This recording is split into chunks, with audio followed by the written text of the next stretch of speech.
Are we ready to walk with God to the end of time? This is the nature of faith we must embrace.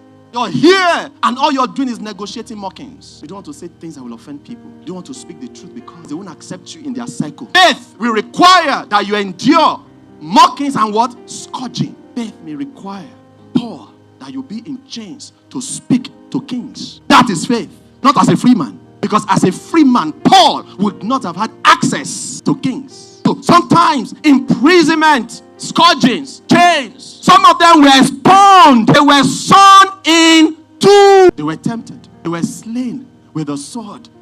So that you don't just think it's about the exploit. This is also exploit in God. When you die for doing the right thing, it's exploit in God. That is why when you lose anything, privileges, because you're standing on kingdom principles and values, we celebrate it here. Anything you lose, because you're standing on kingdom values and principles, you take it as a badge of honor.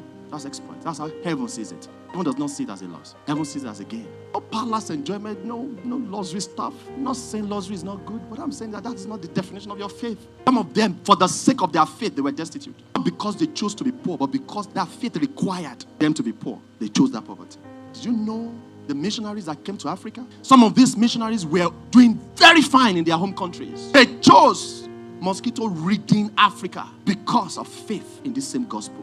The faith we proclaim today, this Christianity, was delivered to us on the back of a lot of sacrifices. So let's not come here in our day and cheapen this gospel. We are berating those people that left opulence and left comfort and came here to suffer, drinking water that is not pipe-borne water, drinking from streams. They had the option of staying back at home, but because you and I needed saving, God sent them here into poverty, into sickness, to give us this faith. And then we have now gotten to a level where we think those sacrifices were because they were stupid. Because that's what it means. In other words, that is a work of faith. You can't reduce God to material things. You can't reduce the faithfulness and the glory of God to material things. That must stop. Man's life does not come the abundance of the things he possesses. You see, what people died to deliver to us, we can't chip in. God can make some of his sons go through that to spread the gospel, and then other sons are making them feel as if they are not wise for choosing that path. No.